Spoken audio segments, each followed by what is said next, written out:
Welcome into the PHNX Sun Devils show presented by Four Peaks. Sports aren't the same without a Four Peaks in hand. I'm Anthony Totri, joined as always on these post-game shows by the one, the only Ralph Amsden. Unfortunately, it is time for the final walk of shame of the season. Arizona State coming up just about 36 points shy in the 2023 Territorial Cup, falling to the Arizona Wildcats by a final score of 59-23. Buckle up. We're going to break down everything that we saw in this game, which from an Arizona State perspective could get ugly at a certain point, but definitely stay tuned. Ralph, we're obviously going to get into the numbers. We're going to get into a couple of key plays, maybe some key drives, but for Arizona State fans, this one was really a gut punch, I feel like, even from the opening kickoff.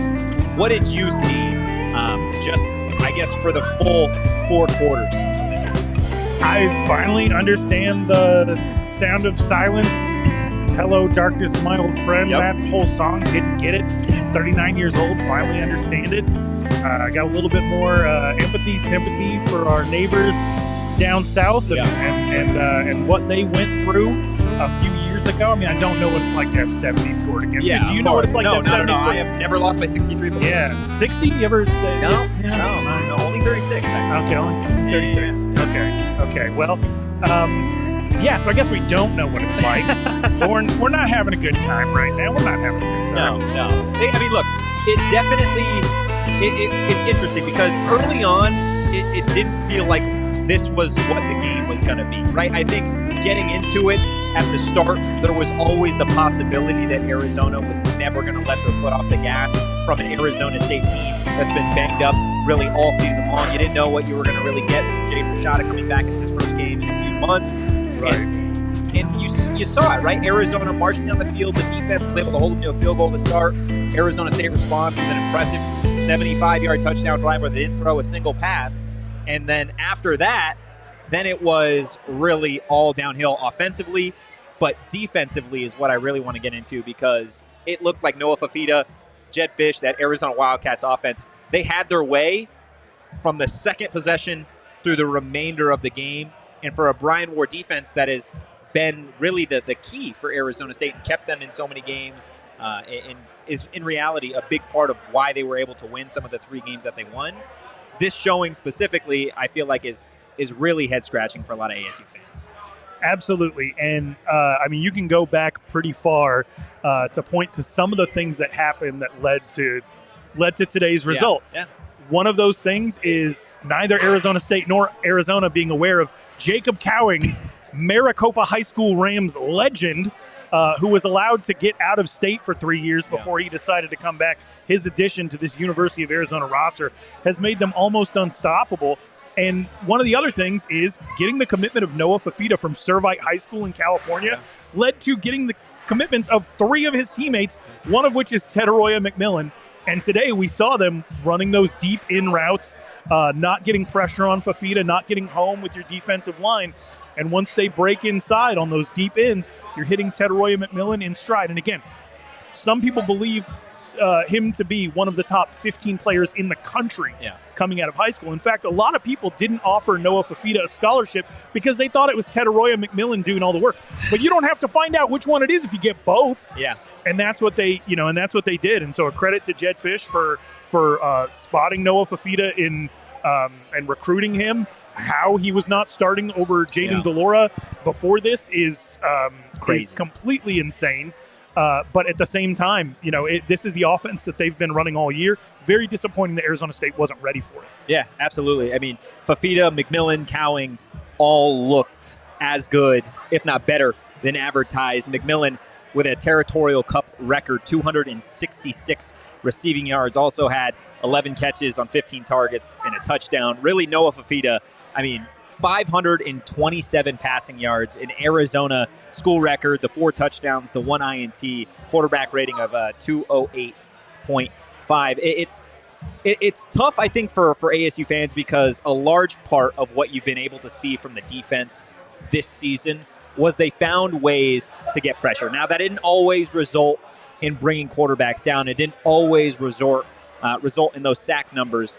but really the Arizona offensive line, they took care of business, whether that be BJ Green, Clayton Smith, and then in any case in terms of chaos, which is what Brian Ward's scheme is all about, right? Getting the quarterback uncomfortable. Noah Fafita was able to sit back there and really have his way with an Arizona State defense that, again, has been a massive bright spot for ASU the entire season. Now, moving to the Arizona State offense, I think that's another interesting point of this game, because all week long there was the idea of, okay, Jaden Rashada could potentially play. And then you get to last night where it's expected that Jaden Rashada is going to start this morning. Obviously, the news comes down that he's not going to start because he was several minutes late to a team meeting. Elijah Badger not playing in this game. And really, there wasn't any life to the offense until late in that third quarter, early fourth quarter, outside of that initial possession from Arizona State to go down 75 yards and cap it off with a Cam Skattebo touchdown. Offensively, what was missing for Arizona State tonight? This is a team that plays a tight end at quarterback. So a quarterback. Yeah, this is a team that throws like deep bombs with a running back, punts with the running back. This is a team that doesn't have its number one wide receiver. Yeah, right. Like this is a transition year, but at the same time, it's very easy to picture this as a 6-5 Arizona State team coming into the week. They're one play away from beating Colorado, one play away from beating Cal. They had the lead on Oklahoma State going into the second half. Yeah. Overall, there has been promise this year that the effort, I don't know if you want to talk about the effort today, but the effort has been there all year long. And we're just in a situation where until the personnel matches what this coaching staff is trying to do, you're going to get some blowout results. Because, again, tight ends are tight ends.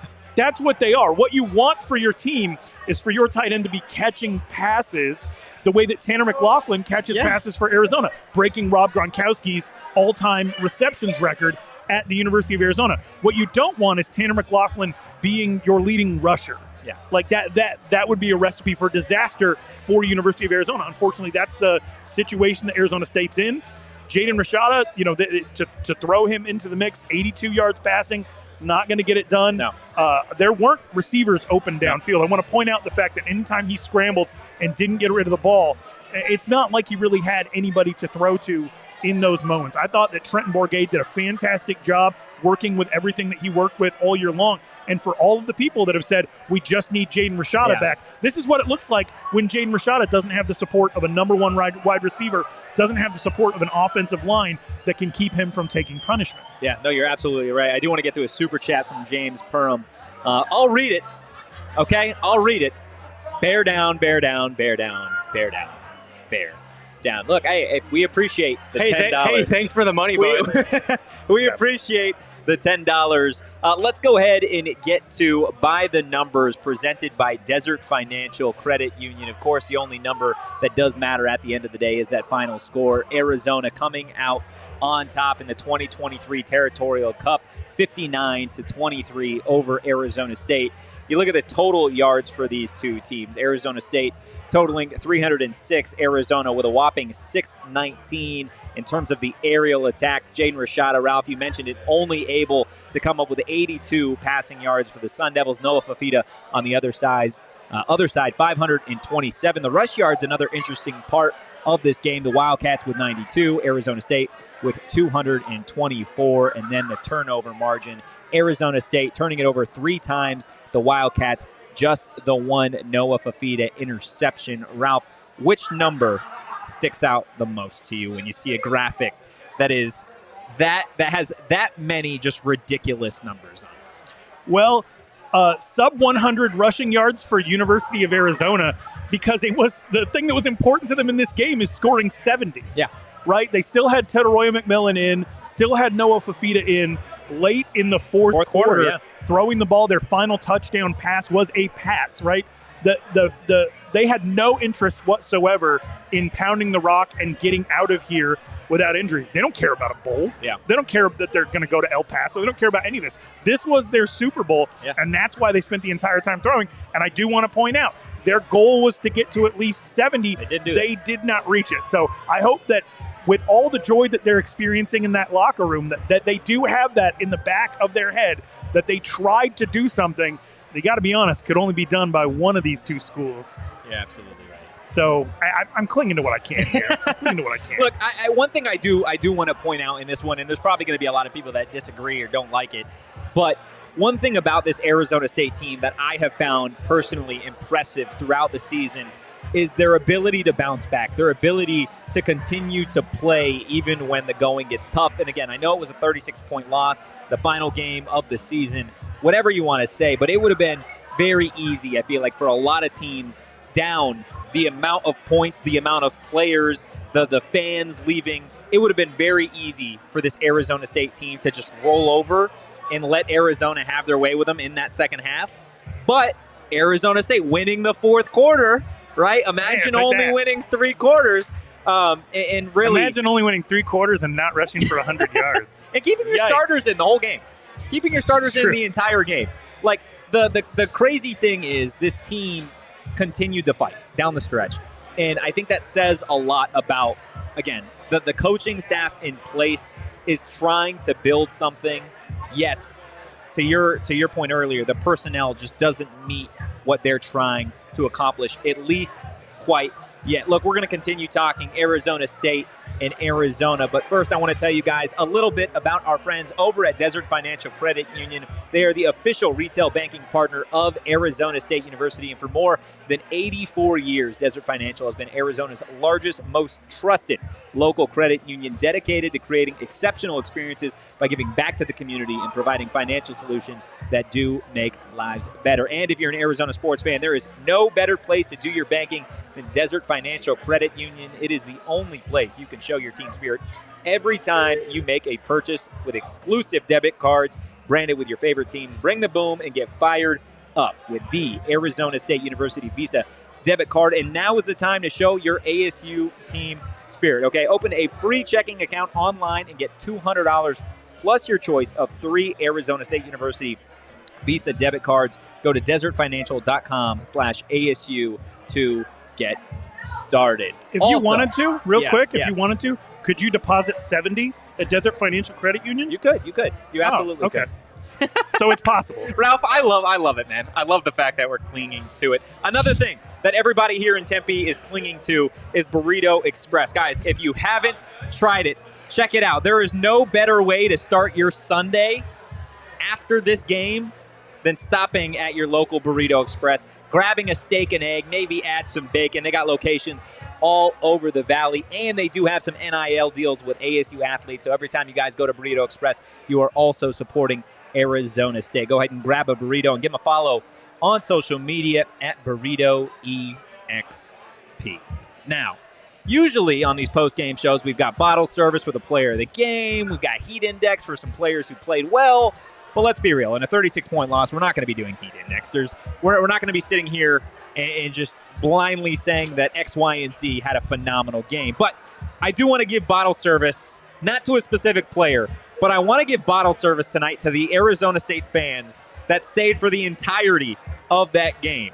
Because for you to sit there and watch the entire 2023 Territorial Cup that ended in a 36-point loss in year one of the Kenny Dillingham tenure, I'll tell you, man, that says a lot about the fans.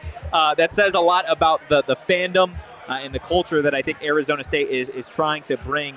And if Arizona State is going to turn this thing around, right, if they are going to be a program that finds life in the Big 12, I think it's going to take fans that actually have that level of passion, that level of fandom to stay through the entirety of some of those games. Ralph, there was a moment in the game where you had tweeted what it was like.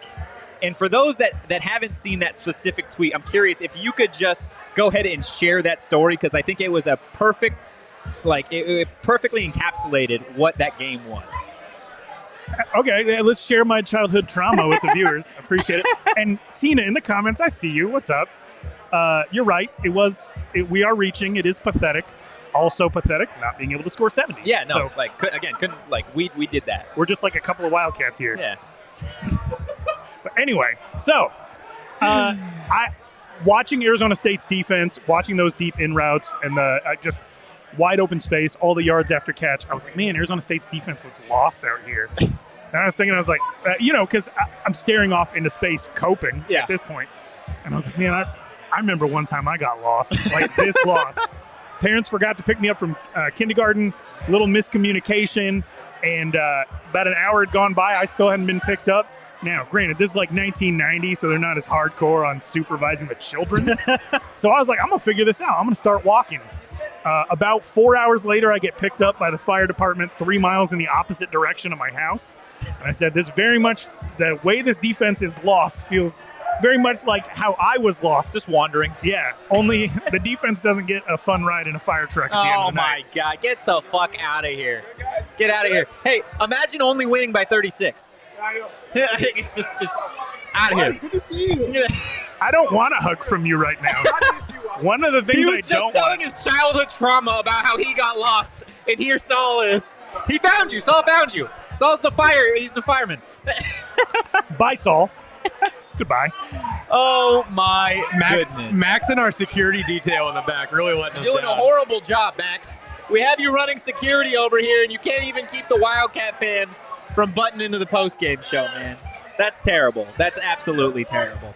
Look, we'll get into Aftertaste here in a second, which is certainly going to be interesting because it was a 36-point loss. But kind of stepping outside of this game for a second, Arizona State now turning its attention to the offseason with a just wildly bitter taste in its mouth, right? Like the amount of players now that can potentially return, Kenny Dillingham and his coaching staff have to immediately go into retainment mode, right? We are trying to keep as many of these talented players as we possibly can. Jalin Conyers, Elijah Badger, I believe Cam Skattebo has another year of eligibility. Jordan Clark has another year of eligibility. Right. And then obviously the quarterback position as well. And then when you kind of look at the idea of, okay, the transfer portal season is going to be officially upon us here in the next couple of weeks. Like, if you're Kenny Dillingham, what's the pitch? How are you bouncing off a 36-point loss to your rival in the final year of the Pac-12 and trying to sell this product to prospective student athletes? Yeah, so the model is there, right? Yeah. Thanks to our friends in Tucson, going through a period of time where they had lost 12 in a row, culminating with a 77 loss. I forget who they were playing. Ralph, I fucking love you, dude. I appreciate you very much. But I don't remember who they were playing, but they lost 77, and it caused them to have a transition in their coaching staff. And at that point, Jedd Fisch started using it's personal, right? Yeah. Because and one of the things that Jedd Fisch has said is people didn't believe that Jedd Fisch had any connection to University of Arizona, that they brought in an outsider. And so he's like, all right, I'm going to make it personal for me. It's obviously personal for you. Losing in the way that you did by 63, 70-7. So when that happened, they set out to basically build off that moment. Like the whole Drake started from the bottom, now we're here. Like that whole like comeback story involves the place that you end up in. And right now, that place for Arizona State is 3-9. Yeah. 7 touchdown passes, 8 touchdown passes across the entire season. Yeah. Having to take one of your best players at running back and make him multifaceted just to make the offense run, which means you haven't seen what he can do just as a running back yet. Having to play a true freshman at an outside tackle position, having several games where Elijah Badger is not available to you. There's all these things that you can point to. Like, this is not indicative of a healthy roster, of a healthy team, of things going in the right direction. But what you can say that this is the bottom, right? And from this point, whoever wants to come back with you, like, it's going to be that much sweeter at the end. The shadow is going to prove the sunshine.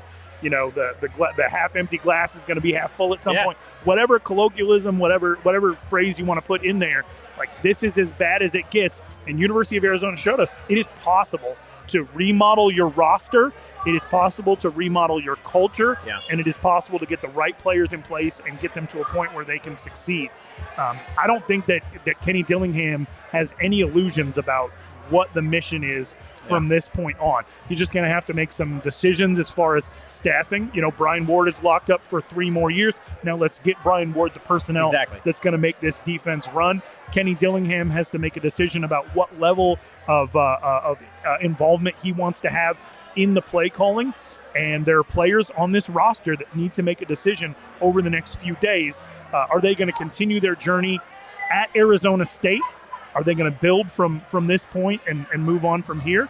Or are they going to look into what else is out there, maybe some better opportunities for them? But every spot that opens up gives Arizona State the opportunity to build in the way that they believe will work as we move into the Big 12. Yeah, that is a really good point. And I think something in terms of the pitch, right, that we've talked about on this show multiple times in post games is you see flashes, right? You see moments from specific players at certain positions that you're accustomed to seeing in Kenny Dillingham's offense, that you're accustomed to seeing in Brian Ward's defense, that really just, they scream potential, they scream superstar, and you turn on the tape of some of these specific games, whether that be Kenny Dillingham's offense, even in a game like this, right? You bring up the fact that Cam Skattebo, for a large part of the season, he's had to be a multifaceted player, right? One of your best offensive weapons is also playing quarterback, and he's catching out of the backfield, and he's punting on special teams, and he just so happens to be the best punter on the team. And he still had 17 carries for 108 rush yards with an offensive line that has been makeshift all season long. Jalin Conyers, your tight end, he had 8 carries for 43 yards. You know the funniest part about that is the very first drive of the game, he had 50 rush yards and ended up losing 7 throughout the rest of the game. But Arizona State, again, being able to rush for 224 yards with a banged-up offensive line, with a quarterback, again, under center, who hasn't played in months. And Cam Skattebo, you've said it, he takes more than just one hit per play. He's taking 3, 4, 5 hits per game. Like, this is an attractive spot, I feel like, for prospective running backs, for offensive linemen. And then you look at the defensive side of the ball. Like, there are a lot of defensive backs who are gone now, right? Ro Torrance, Chris Edmonds. Like, this secondary, D Ford, is going to have a blank slate pretty much outside of Jordan Clark, assuming that he returns, in Ed Woods. Like, there is a lot of opportunity for immediate transfer and playing, or even freshmen who can get here and then play. And then you talk about the edge rush position. You look at guys like a BJ Green, who for the majority of the season was one of the top players in terms of quarterback pressures. Clayton Smith, the former 5-star recruit, the former Oklahoma commit who ended up transferring to Arizona State, he had a decent season. Prince Dorba, another one who for a while led Arizona State in sacks. So there is certainly a chance to transfer and play immediately for some of these schemes, and to just really have some phenomenal growth when you're looking at guys who are maybe getting 3-4 games worth of reps at whatever school that they are at. There are a couple players, I know we're not doing heat index and we're not doing necessarily traditional bottle service, that I do want to give some flowers to, and we're going to do that here in a second. But first I want to tell you guys about Wink. Look, this was definitely a tough game for Arizona State fans. There is no question about that. So when you're sitting at home and you're trying to forget about this loss, maybe crack open a Wink. It's got just a wink of THC, so it's not going to get you out of your mind high.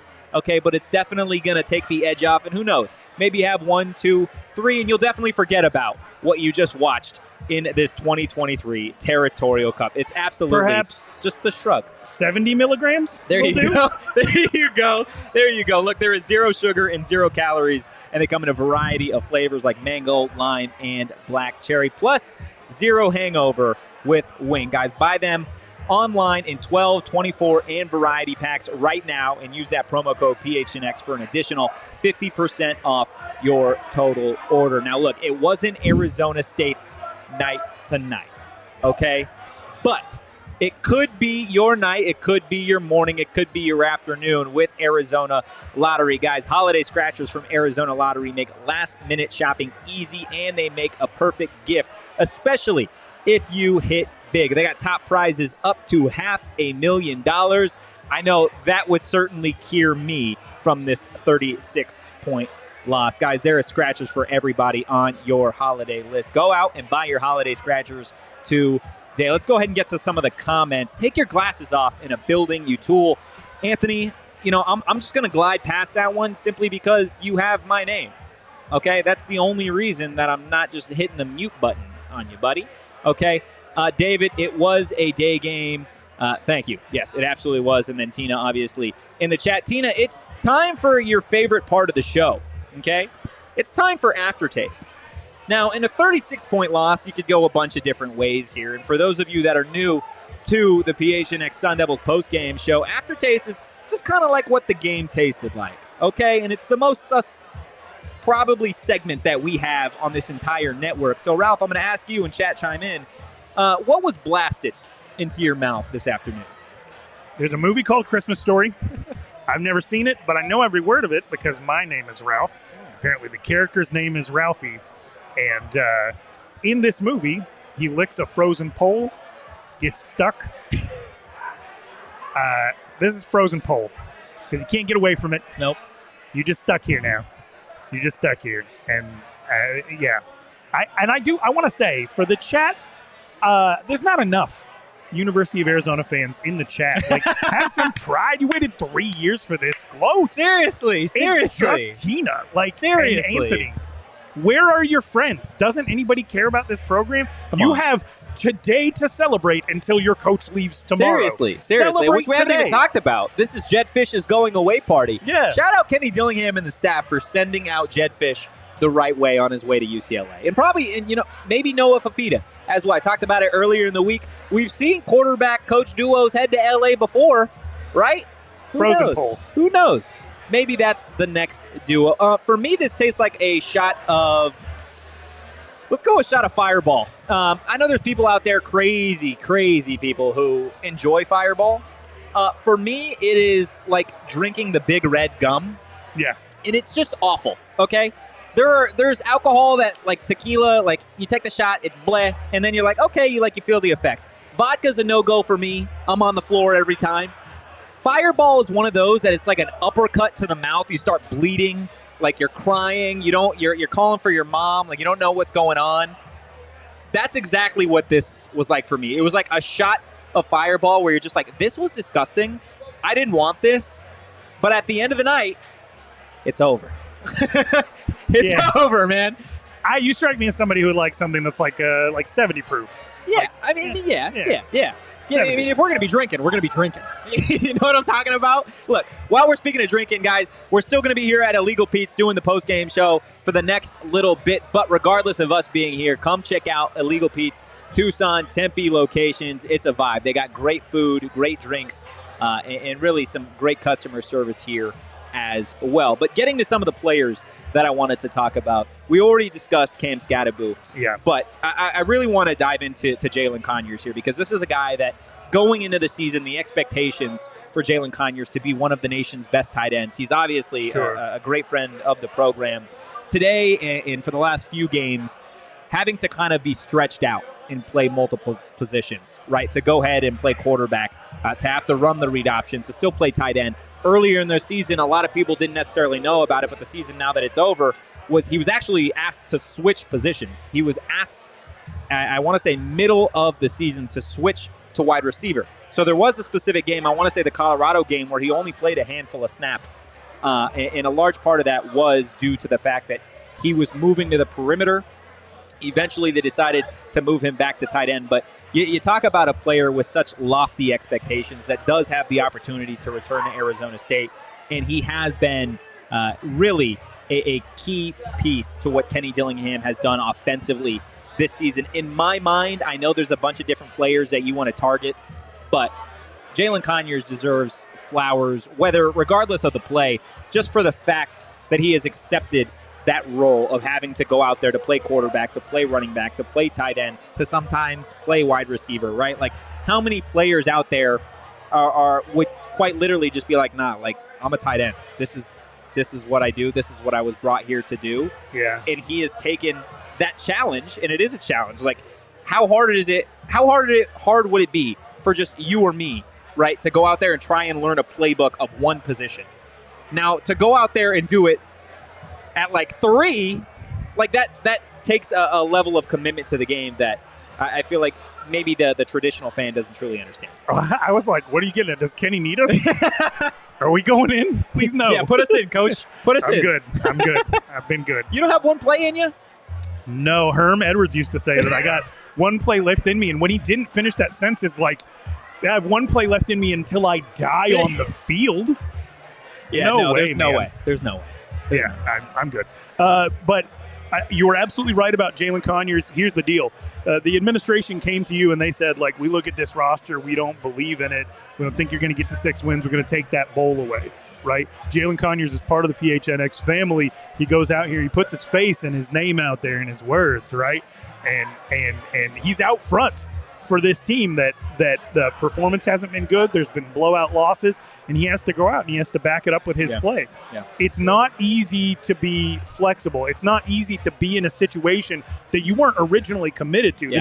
These aren't the coaches that recruited him. He's already made a change from Oklahoma. He's already shown that, when it comes to it, if he needs to put himself in a better position, he will, right? But here at Arizona State, he's bought into the process. It's going to be a long process.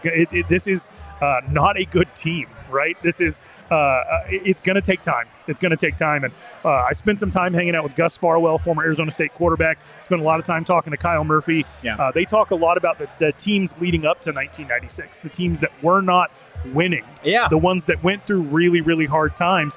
And one of the things that Gus Farwell shared with me is, there was a time in 1995 when they weren't all that great, and the coaches had come out onto the field and said, hey, we're going no helmets, no pads today. And Derek Rogers spoke up and said, like, if I'm going to be in helmet and pads in the game, I'm going to be in helmet and pads now. Yeah. And the whole team was like, but like they got it, right? And what Gus Farwell told me is, like, if there's not moments like that in 1995, there is no 1996. So just like University of Arizona had its come up, they had to have players buy in. They had to have people go through tough situations. This was not a bowl eligible University of Arizona team last year. Texas Christian University went from a losing record to an appearance in the college football playoff. I'm not saying that that's on the table for Arizona State. What I'm saying is you have more of an opportunity now, more than ever, to be able to fix your roster in short order, but you can't do it without people that have bought in. And I feel like Jalin Conyers has led the way in buying it. It hasn't always been easy, hasn't always been perfect. But, he's had fun in these expanded roles. And most people come in and they say, like, no, this is what I'm supposed to be. This is what I'm going to be at the next level. I need to showcase that talent. I need me, mine, not necessarily team.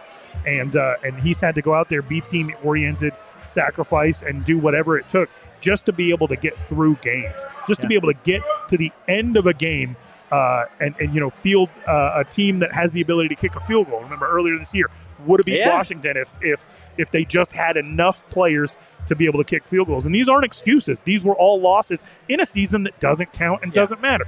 Imagine that. University of Arizona fans in the chat. You beat us by 36 points in a season that doesn't even count for us, right? Like, and it should feel good for you, and you should absolutely celebrate it. But it didn't matter it didn't matter if this was the game for bowl eligibility for Arizona State. It didn't matter if Arizona State was 11-0 at one point. Like, to keep people invested for a whole season in which you've taken away their reward based on things that happened before they ever arrived, that's really tough. Buy-in has to be a choice every single day. Jalin Conyers is one of the people making that choice. And to do it when the bowl ban came down just days before that first game, right? To mentally have to get back to, okay, we have a whole season now to play, understanding that there isn't a reward at the end of this, right? Your reward is quite literally just trying to improve every single day as a football player to be what Kenny Dillingham has talked about so often in the last few weeks of years from now when this program is hopefully up to par where Kenny and his staff would like it to be, looking back at this first year, at this class of seniors, at this class of players and athletes who, even though there wasn't a bowl game at the end of the line, really from week one, in being able to instill that culture of,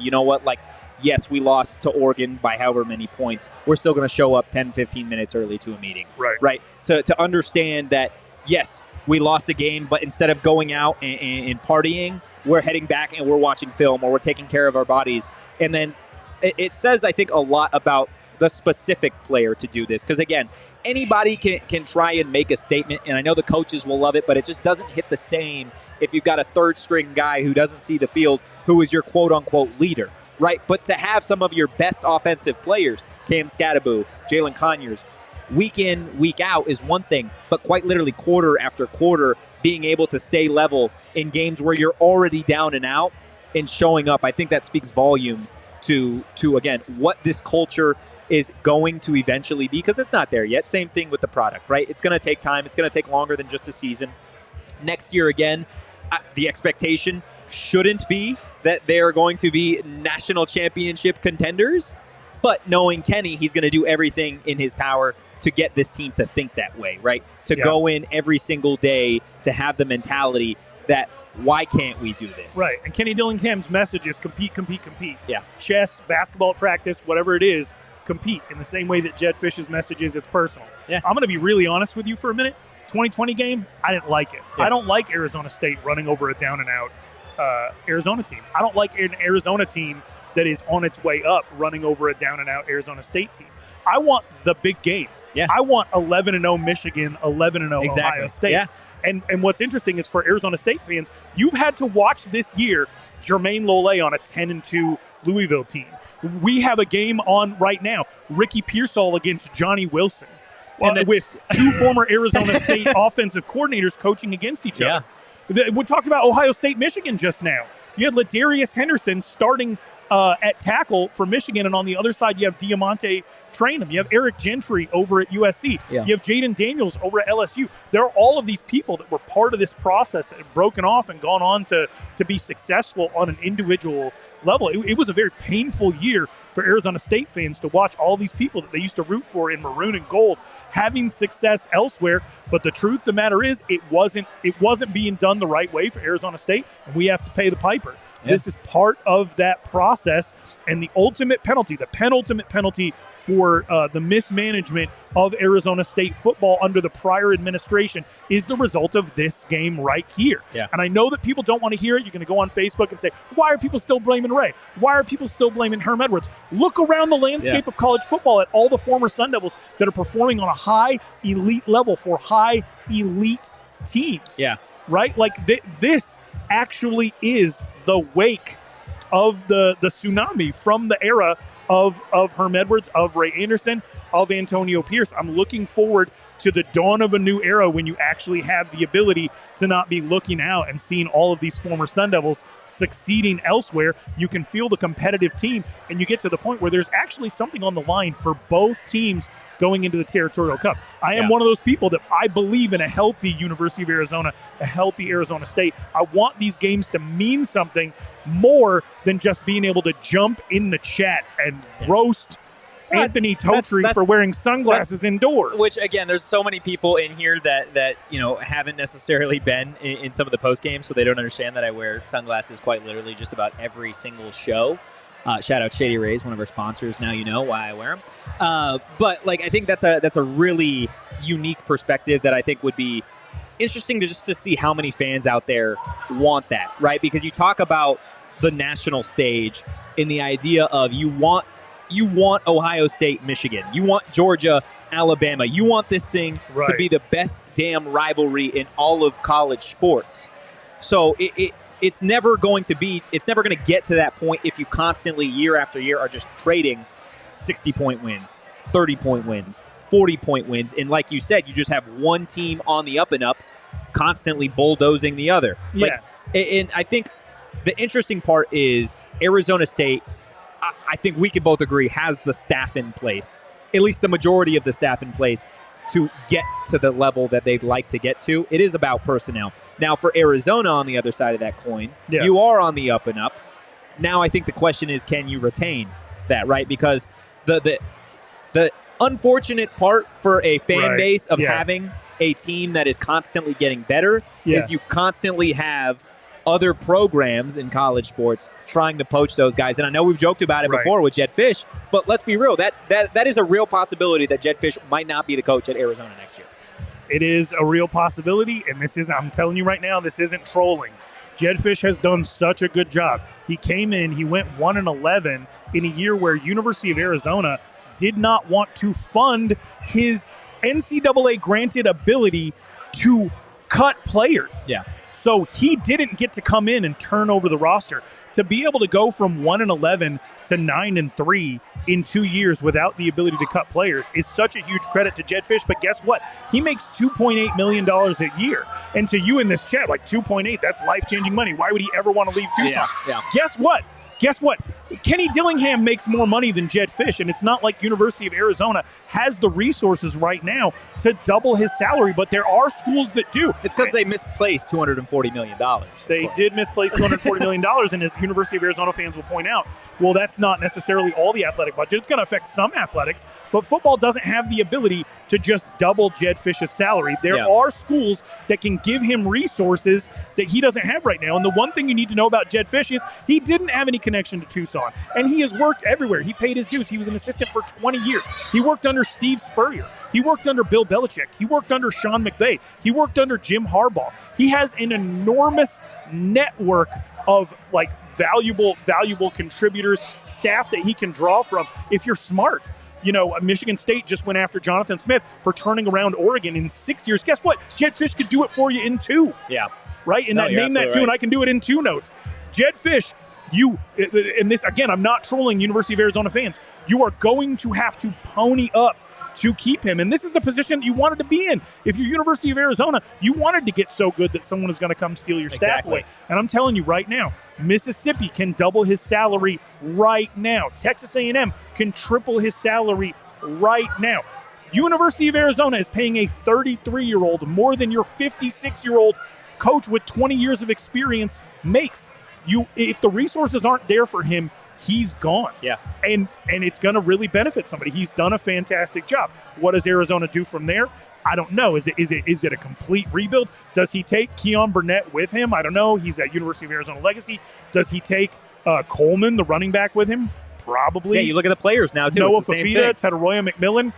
Would they follow him to a Texas A&M where their ability to get NIL would skyrocket, right?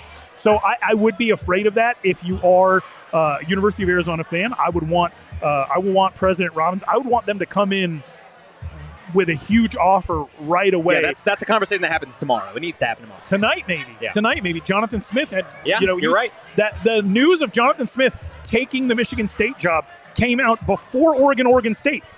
University of Oregon put the Michigan State game on in Autzen. That was so awesome. Right? I wish we would have been broadcasting some. We're not going to broadcast Texas A&M in Mountain America Stadium because they happen to be playing against Jaden Daniels. But it would have been a nice troll move. But here's the deal. He's a good coach. You've had a great season. People are going to want him. People can pay him more. And he put in 20 years as an assistant. He paid his dues. This is his window to gonna get his cash bag. in. Yeah. It's his window, and he deserves it for what he's done. If you're a University of Arizona fan, I would start thinking about contingent plans. Who do you want to keep on this staff? Who do you think can replace Jed Fish and keep that culture in place? Hey, there's a possibility that the Raiders don't retain Antonio Pierce.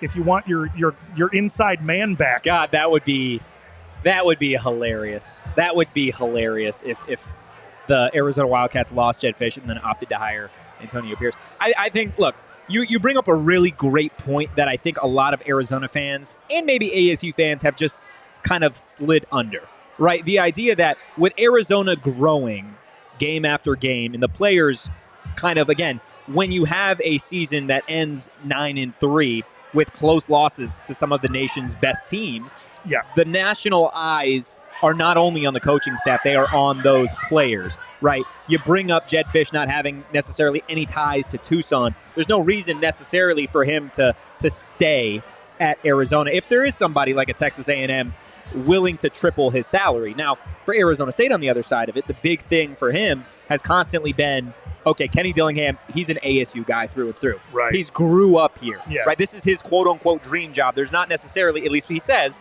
that if an opportunity were to arise in the NFL or at another Division I program where they were able to double or triple his salary, like the conversation would be, nah, I'm good. This is where I'm at. And then that's, again, what he's trying to get in the players. And I think something that maybe ASU fans have, I don't want to say ticked off about, but maybe that's rubbed them the wrong way is Kenny's ability to say, hey, if you don't want to be here, leave. Right? And they've done that. They did that with players like Juju Mitchell. And if you don't want to be an ASU Sun Devil, Kenny doesn't want that type of player on the roster because eventually if you do get to that point, right, where you do have a 9-3 season and there are some other Division I programs that come calling with a bigger NIL bag, like you're going to be able to turn those down because you grew up watching Arizona State, right? You were a kid, and where did you want to play since you were 5 years old? You wanted to be a Sun Devil because you wanted to wear maroon and gold. Like, that's the difference, I feel like, in the way that these two programs are being built. And again, it is super easy for us on this side of it, again, acknowledging it, to have a 3-9 season where Arizona had a 9-3 season, to try and pick apart where U of A is going versus where Arizona State is going. But that's the reality of it, right? Kenny Dillingham has ties to ASU. He said it time and again. He said it from the moment he got the job. Jedd Fisch doesn't. That is something that, whether it's this offseason or off seasons in the future, are certainly going to be a point of conversation. The better the Arizona Wildcats get, the higher the price that some of these schools are going to be willing to pay to go out there and get him. And like you said, you saw it with Oregon State losing Jonathan Smith to Michigan State. Again, that news came this morning. And look, again, it's not part of ASU. I know we sometimes have Oregon State fans in the chat, but like, that's tough, man. That's tough because you see Oregon State having rebuilt that program. Jonathan Smith doing a phenomenal job getting the Beavers to constantly be in the AP top 25, I think up to number 13 at a certain point this season. Like, at one point, they were above Alabama in the AP top 25. If I told you 5 years ago the Oregon State Beavers would be ahead of Alabama in the top 25 with Nick Saban still there, you would have laughed at me. Corvallis is a tough place to play. But you look at the fact that now Oregon State has to go out there, and now where do you go, right? They're obviously in a worse position than Arizona would be because they don't really know where they're going in terms of a conference. But here's the deal. Oregon State was paying Jonathan Smith $2 million more than Jedd Fisch makes. They could go after Jedd Fisch. That's crazy. They have $200 million that they're going to have in the bank because they're being given control of the Pac-12 schools' finances. And as they all disperse that money from basketball credits, from if we get somebody into the college football playoff, that $6 million, that's all going to go into a pool for Washington State and Oregon State to figure out their next move. Oregon State would have been able to fund Jonathan Smith's contract through 2029. Now, Jonathan Smith, to his credit, has serious doubts about whether or not Oregon State will be able to remain on this trajectory as a two-team conference. Yeah. But the fact of the matter is, if Oregon State is paying a coach $5 million a year, University of Arizona is paying a coach $2.8 million a year, you have to understand you're at risk. Yeah, you're at risk. And so it's going to be an interesting move to the Big 12, be a little bit more resourced than we were as programs before. But you know, I'm just not 100% sure that enjoy this win. Enjoy El Paso or Las Vegas or wherever University of Arizona ends up in a bowl. Hope that your coach is still there come bowl time. And if you rock with Jedd Fisch into the first year of the Big 12 play, then maybe it's possible that you get enough traction, enough support, enough good accountants at University of Arizona to be able to responsibly fund an extension for him. And I just wanted to give a shout out to Tina in the chat who said that we're talking more about Arizona than ASU. That is because they won. If you expect us to be crying on here so you can drink the tears of unfathomable sadness, it's not going to happen. Because the deal is, at the end of the day, Anthony Totri graduated from Arizona State. Yeah, I graduated from Arizona State. We're here at Illegal Pete's. We're in Tempe, Arizona. Life stays beautiful, even in the face of a 36-point loss. Danielle graduated from Arizona State. Look, we lost by 36 points. I'm drinking a margarita. I'm having a hell of a time. So if you guys want to get up in arms about it, by all means, do what you got to do. But do it like James. Go ahead. Drop a super chat. I'll read whatever the heck you want. Actually, I won't read whatever the heck you want. But pretty damn close. Now, there's been a bunch of clowns, U of A clowns in the chat talking about the sunglasses. Now, I'm going to tell you where you can get some of these beautiful sunglasses, and then you'll want to wear them indoors, too. Guys, we're talking about Shady Rays. You can shop their entire collection at their brand new location, Kierland Commons, a full-stop shop for all things Shady Rays. Now, if you don't love your Shady Rays, not only are you crazy, but you can exchange them for a new pair or return them for free within 30 days. There is no risk when you shop. Their team always has your back. Shady Rays is currently in their biggest sale of the year for Black Friday. Don't miss out on the best deals for shades, snow goggles, and prescription sunglasses. Go to ShadyRays.com and try for yourself the shades rated 5 stars by over 250,000 people. Now, I know there's probably a bunch of people that bet on this game.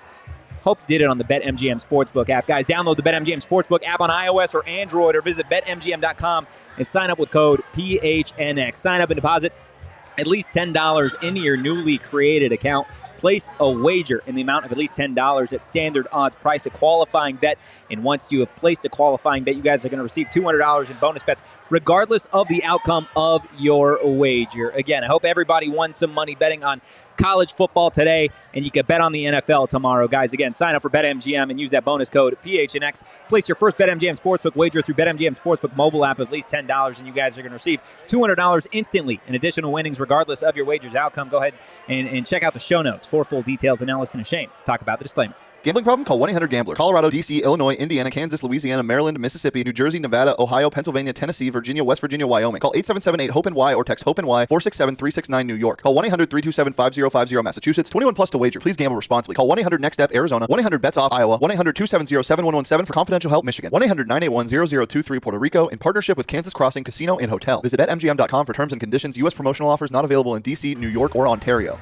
Now, guys, we're going to talk about some takeaways from this one. Obviously, the end of the Arizona State season. Kenny Dillingham, year one, didn't necessarily go, I'm sure, the way he and his coaching staff would have hoped. But do you have any sort of takeaways, words of inspiration for ASU fans? No. No? Not at all? No. Enjoy your night. Enjoy your Thanksgiving. This is bad. Like, this is legitimately bad. Like, everybody's going to be super pissed off that you lost at University of Arizona. Remember the feeling. Soak in it for a minute. Tomorrow, go have a beautiful day. But, like, what am I going to tell you? Like, yeah, I love that we have Kenny Dillingham in place. I love that Sean Aguano's here. I love that Brian Ward's here. Yeah. I love that we have Charlie Regal. I think that this staff understands the mission at hand as far as Arizona State. And here's the deal. If Kenny Dillingham doesn't work out, Kenny Dillingham's one of us, right? Like, we wanted a Sun Devil in place. We wanted somebody young with energy that understood NIL, that understood recruiting, that could sell the program. Yeah. That's who this is, right? And this model is going to have to prove out over time. But as it stands right now, 3-9 in year one, a massive, massive loss to University of Arizona. Remember this. This is this is where we're going from here.